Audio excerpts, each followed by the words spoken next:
Habatus Renungan Harian Anak.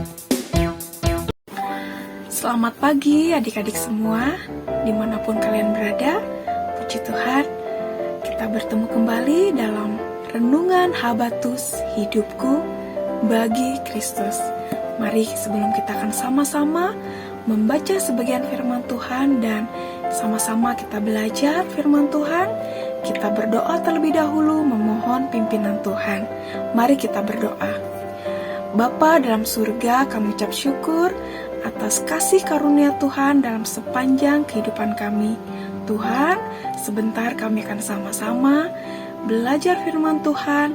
Biarlah Tuhan yang senantiasa memimpin kami dan menolong kami dan memampukan kami untuk melakukan perintah Tuhan dengan taat dan setia.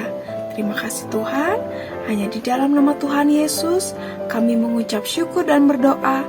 Amin. Adik-adik, hari ini kita mau belajar dari kitab Ester, pasal yang ke-6, ayat 1 sampai ke-14. Nanti kalian bisa mengulanginya kembali, membaca keseluruhan ayatnya. Tapi pagi ini kita akan membaca dari ayat ke-6 sampai ke-12. Mari kita akan membaca bersama-sama. Setelah Haman masuk, bertanyalah raja kepadanya, apakah yang harus dilakukan kepada orang yang raja berkenan menghormatinya? Kata Haman dalam hatinya, kepada siapa lagi raja berkenan menganugerahkan kehormatan lebih daripadaku? Oleh karena itu, jawab Haman kepada raja, mengenai orang yang raja berkenan menghormatinya, hendaklah diambil pakaian kerajaan yang biasa dipakai oleh raja sendiri, dan lagi kuda yang biasa dikendarai oleh raja sendiri, dan yang diberi mahkota kerajaan di kepalanya.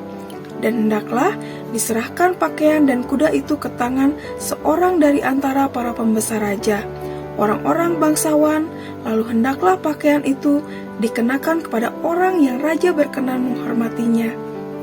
Kemudian hendaklah ia diarak dengan mengendarai kuda itu melalui lapangan kota, sedang orang berseru-seru di depannya. Beginilah dilakukan kepada orang yang raja berkenan menghormatinya. Maka titah raja kepada Haman, segera ambillah pakaian dan kuda itu seperti yang kau katakan itu, dan lakukanlah demikian kepada Mordekai, orang Yahudi yang duduk di pintu gerbang istana. Sepatah kata pun janganlah kau lalaikan daripada segala yang kau katakan itu. Lalu Haman mengambil pakaian dan kuda itu, dan dikenakannya pakaian itu kepada Mordekai. Kemudian diaraknya Mordekai melalui lapangan kota itu, sedang ia menyerukan di depannya, beginilah dilakukan kepada orang yang raja berkenan menghormatinya. Kemudian kembalilah Mordekai ke pintu gerbang istana raja, tetapi Haman bergesa-gesa pulang ke rumahnya dengan sedih hatinya dan berselubung kepalanya. Nah, adik-adik, di sini dikisahkan mengenai Mordekai yang setia kepada raja. Dia melakukan tugasnya dengan taat, dengan hati yang tulus, dan dengan tidak mencari keuntungan sendiri. Tapi sebaliknya, Haman, yaitu para pembesar di kerajaan, dia mempunyai sifat yang iri, dan dia menganggap bahwa yang dihormati adalah dia. Ternyata apa yang dia pikirkan, apa yang ingin dia terima ternyata bukan untuk dirinya, tetapi untuk Mordekai, orang Yahudi. Karena apa? Haman sangat membenci Mordekai dan bangsa Yahudi, sehingga kalau kalian membaca keseluruhan ayatnya, di sini Haman ingin memusnahkan seluruh orang Yahudi karena dia ingin berkuasa. Nah, adik-adik, di sini kita mendapat pelajaran, kita harus berhati-hati dalam bersikap atau memiliki sikap yang seperti dilakukan oleh Haman ini. Dia memiliki iri hati karena dia melihat Mordekai yang diagungkan oleh raja, yang diberi hadiah oleh raja. Nah, sedangkan dia sendiri yang mereka-reka yang bagus-bagus karena disangka dia yang akan menerimanya. Tapi sebaliknya, ternyata yang menerima adalah orang lain. Nah adik-adik, kita jangan seperti Haman ini ya, yang menyimpan iri, menyimpan dendam, sehingga apa yang terjadi?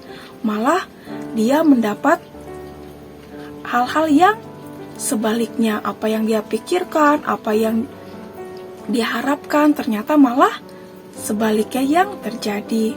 Jadi adik-adik, kita sebagai anak-anak Tuhan, jangan sampai kita memiliki sifat iri. Mungkin teman kita lebih banyak mainannya yang bagus-bagus, mungkin teman kita memiliki barang-barang yang lebih bagus-bagus. Kita jangan iri hati, tetapi kita harus bersyukur dengan apa yang kita miliki. Karena ketika kita mengucap syukur, kita berterima kasih kepada Tuhan apa yang kita miliki, kita mendapat kedamaian. Tapi seperti Haman tadi, dia malah bersedih hati, merancangkan kejahatan-kejahatan. Dan kalau kalian nanti menyimak sampai habis pasal-pasal di kitab Ester ini, kalian akan tahu apa akibat yang diterima oleh Haman. Tapi kalian sabar ya, kalian harus terus mengikuti Habatus.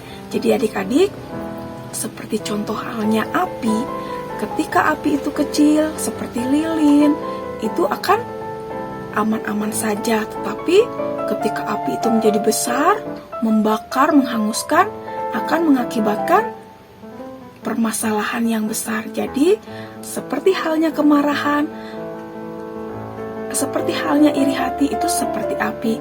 Kalau kita menyimpannya terus-menerus, itu akan membakar diri sendiri dan mengakibatkan kerugian kepada diri sendiri.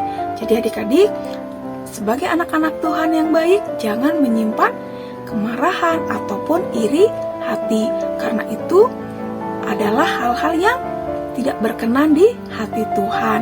Marilah kita menjadi anak-anak Tuhan yang baik, yang rendah hati, yang mau menghormati dan menerima kelebihan orang lain, dan selalu bersyukur dengan apa yang kita miliki, apa yang kita punyai, karena segala sesuatu yang Tuhan berikan adalah yang terbaik bagi kita.